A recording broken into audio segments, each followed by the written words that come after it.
Hello and welcome to the Christ Baptist Church devotional as we are going through the book of Genesis. And we've made our way from Genesis chapter 1 all the way to Genesis chapter 46. And we now find ourselves with Joseph, who has been revealed as now really the second person in charge in Egypt, as he was sold into slavery by his brothers, but then he came across to Egypt and God prepared the way for him to actually save his family from famine. And so he has effectively done that, and then he got his brothers to go back to the land of Canaan, take his father Jacob and bring him to Egypt, where Joseph has met them now and is going to introduce Jacob and his family, Joseph's brothers, to Pharaoh. Remember, there's a worldwide famine going on right now, but Egypt is the only place with food. And Jacob is organized, Joseph has organized it so that all the food's there, and he's bringing his family there to preserve them out of this tremendous worldwide famine that's taking place. And what we're going to see here in chapter 47 is just the fulfillment of God's promises to Abraham. Those who bless you, I will bless. Those who curses you, I will curse. Whoever curses you, I will curse. And so we're going to see the blessing unfold as Egypt receives Joseph's family. And it is God's promise to Abraham is what unfolds here in Genesis, into the increasing of Abraham's offspring. And that's going to be what we see here coming through this. Now, it doesn't mean that God is going to promise to prosper every single person who is his child. That's not the point. The point here is showing that God is fulfilling his promise to Abraham. And we're going to see just through the actions of Joseph, the wise actions of Joseph, and understanding what's happening with God, what happens, and how everyone actually prospers in this account. So let's take a look in Genesis chapter 47. First, what we see here in the first essentially 12 verses is Joseph introducing his family to Pharaoh, and the exchange of blessings is taking place. Let's read. Then Joseph went in and told Pharaoh and said, my father and my brothers and their flocks and their herds and all that they have come out of the land of Canaan, and behold, they are in the land of Goshen. So Joseph gives Pharaoh a little bit of a heads up to say, oh, by the way, they're already here, and they're in Goshen. So they're already landed, even though Pharaoh sent Joseph with the wagons to go get them and bring them. But Joseph's telling him, I've already planted them in Goshen. So he's put that seed in Pharaoh's mind that they need to be in Goshen. He took 5 men from among his brothers, probably the best 5 who could speak the best, to Pharaoh, and he presented them to Pharaoh. Then Pharaoh said to his brothers, what is your occupation? So they said to Pharaoh, your servants are shepherds, both we and our fathers. Remember, in the last devotion in chapter 46, that's what Joseph told his father and his brothers to say. Verse 33, when Pharaoh calls you and says, what is your occupation? You shall say, your servants have been keepers of livestock from our youth, even until now, both we and our fathers, that you may live in the land of Goshen. So he's saying, if you tell them you're shepherds, you'll get the land of Goshen. Because Goshen is outside of the city. They don't like the smell of animals in the city. So it's pasture land, it's perfect. And so Joseph had his father and his family come to Goshen, stay already there. He already told Pharaoh. And then they said, we're shepherds. They said to Pharaoh, we've come to sojourn in the land, for there is no pasture for your servants' flocks. For the famine is severe in the land of Canaan. Now therefore, please let your servants live in the land of Goshen. So you see that he had them already be there. Then he told them we're shepherds, and they said, oh, please let us live in Goshen. That seems to work. Then Pharaoh said to Joseph, your father and your brothers have come to you. The land of Egypt is at your disposal. Settle your father and your brothers in the best of the land. Let them live in the land of Goshen. And if you know any capable men among them, put them in charge of my livestock. How about this? They got somewhat of a promotion. Not only can they live in Goshen, but he's saying, take some capable men among your family and your little clan there, and have them be in charge of my cows too. Obviously they're experts at it. So I trust you. Verse 7, and Joseph brought his father Jacob and presented him to Pharaoh. And Jacob blessed Pharaoh. Pharaoh said to Jacob, how many years have you lived? So Jacob said to Pharaoh, the years of my sojourning are 130. Few and unpleasant have been the years of my life, nor have they attained the years that my father lived during the days of their sojourning. It's an unusual statement that he made. The Egyptians believed that if you lived at least to 110, that was a very blessed life. Here Jacob is saying, I've lived so far 130 and they've been hard and unpleasant. It's not been a blessed life. Jacob understands the realities of life. He's not really impressed with Pharaoh's court and all that's going on. He's had to walk a hard road that God has had him walk because of his heart, because he was deceitful, because he made his own messes. But God's been with him and prospered him along the way, and now he's brought his son Joseph back to him. So he says, I've been 130 years old. When he came into Canaan, he was 130. And Jacob blessed Pharaoh and went out from his presence. So at the end of it, before Jacob leaves, he actually blesses Pharaoh in the same way that Isaac blessed Jacob and said, I give my blessing to you. So he blessed Pharaoh. And we see then that Joseph settled his father and his brothers and gave them a possession in the land of Egypt, in the best of the land of Ramses, as Pharaoh was ordered. Joseph provided his father and his brothers and all his father's household with food according to their little ones. So they began to settle. There they were. And he gave them this possession in Goshen. It's in the best of the land. So his livestock could prosper. So the blessings took place. The introductions happened. And Jacob actually blessed Pharaoh, who was treating his family so well, so nice. Now Joseph, in his cleverness as a politician as well as a man of God, knew how to grace this situation by getting his family ready to come up into Egypt and putting them in Goshen, but not having them go into the city. Tell them that they're shepherds and that they work with animals. They'd like to prefer to be out there, so they didn't put any burden on Pharaoh. So he tried to make sure, we're not going to be a burden on you, and we want to help you, and we actually want to invest in your country. So it was all positive. So he was trying to work really with Pharaoh on the situation. Well, in verses 13 to 22, what we see then is the prosperity of Pharaoh that happens. It's the prosperity of Pharaoh. What do you mean the prosperity of Pharaoh? How did Pharaoh prosper? Let's take a look. Verses 13. Now there was no food in all the land. Well, that's because of the famine. Because the famine was very severe, so that the land of Egypt and the land of Canaan languished because of the famine. Joseph gathered all the money that was found in the land of Egypt and in the land of Canaan for the grain which they bought. And Joseph brought the money into Pharaoh's house. So notice, the money's going into Pharaoh's house. So people came and they bought up essentially as much grain as they could. So everybody, even the Canaanites, were languishing because of the famine. And so people spent their money. And not just in Egypt, but also the land of Canaan for all the grain that they bought. So Pharaoh's selling grain. He's got all his grain in his storehouses. Remember, during the years of plenty, he stored up grain. He didn't just use it, he stored it up. When the money was all spent in the land of Egypt and in the land of Canaan, all the Egyptians came to Joseph and said, give us food, for why should we die in your presence? For our money is gone. So they're done with money. Remember, it's 5 more years of famine. So it's getting pretty tough. They're out of money.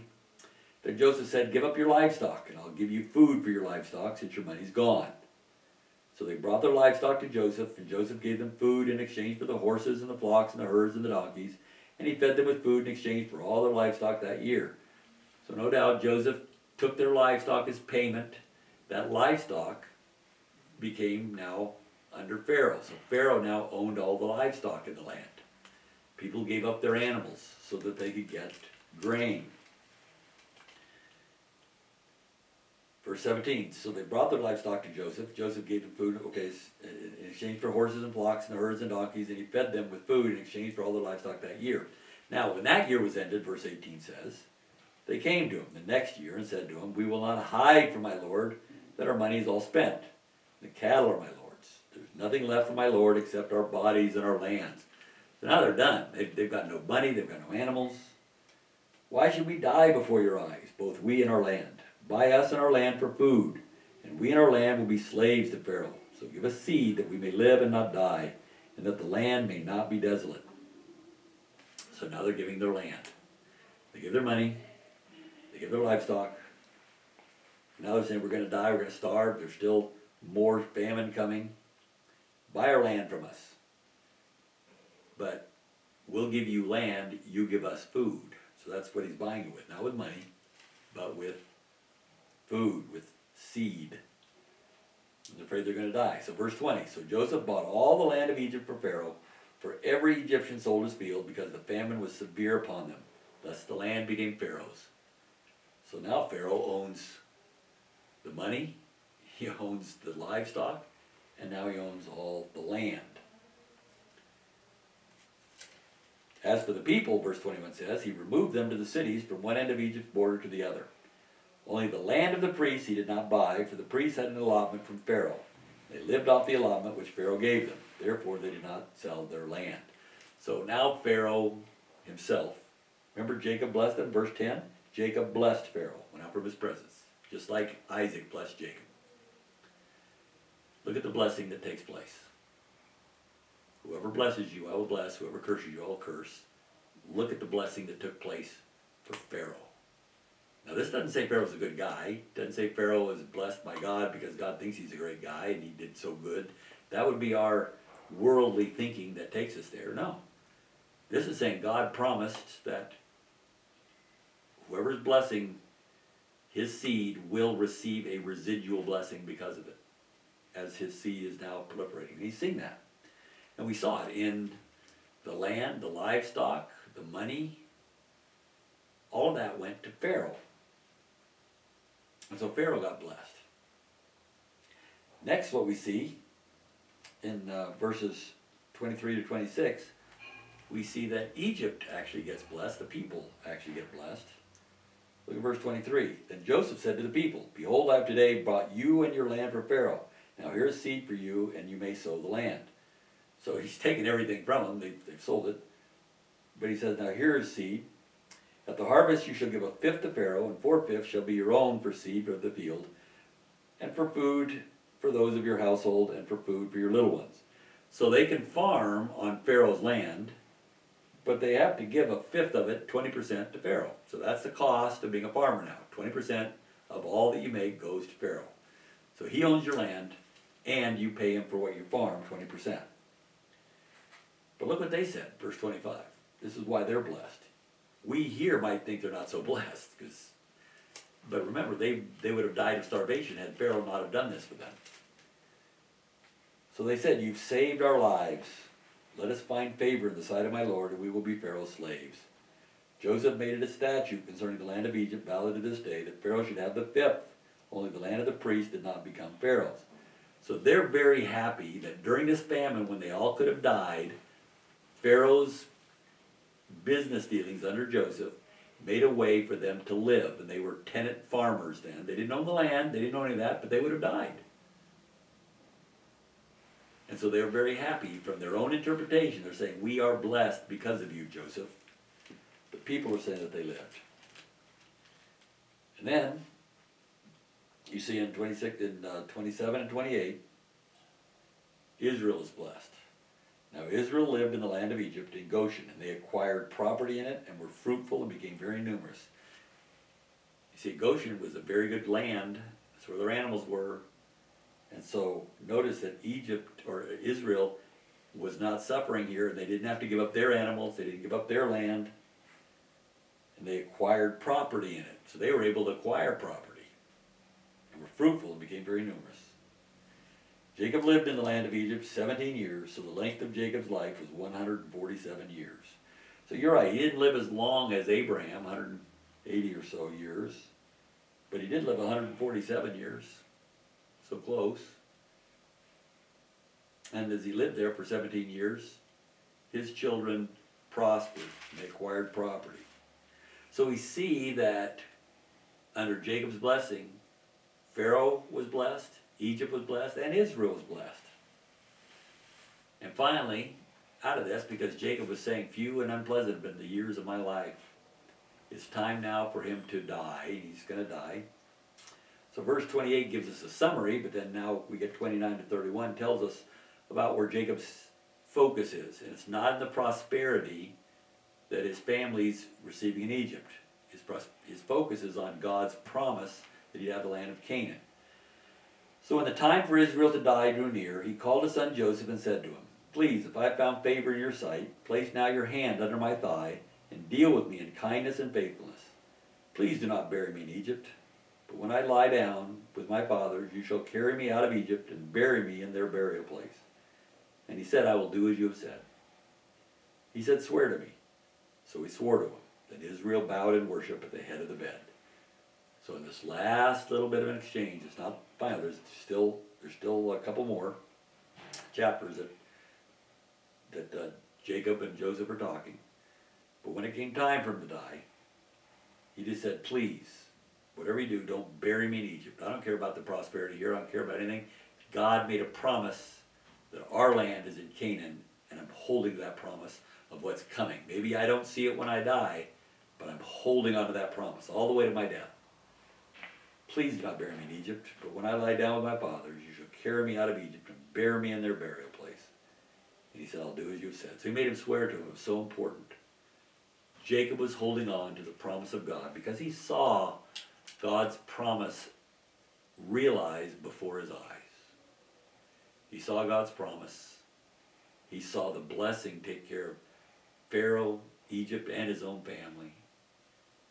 He saw that God brought it all together, even though Jacob's brothers really did evil to him by selling him as a slave. But now they're reconciled. Now they're actually brothers together. All 12 of them. They're here. And Jacob's with them. God is faithful. He's bringing the family together. And they're prospering. But Jacob says, it doesn't matter that we're prospering here. This is not where we're supposed to be. We're supposed to be in what God has promised. So that says no matter how much you prosper here, that's not where our heart is, not where our attention is, because God has promised so much more. That's what Jacob had learned at the end of his life. Doesn't matter, so much more. It's what God has promised, and we're still waiting to receive that. He knew he was going to get that in the resurrection. And so that's what we see here in Genesis chapter 47, God's faithfulness to his word in prospering those who bless Abraham's children.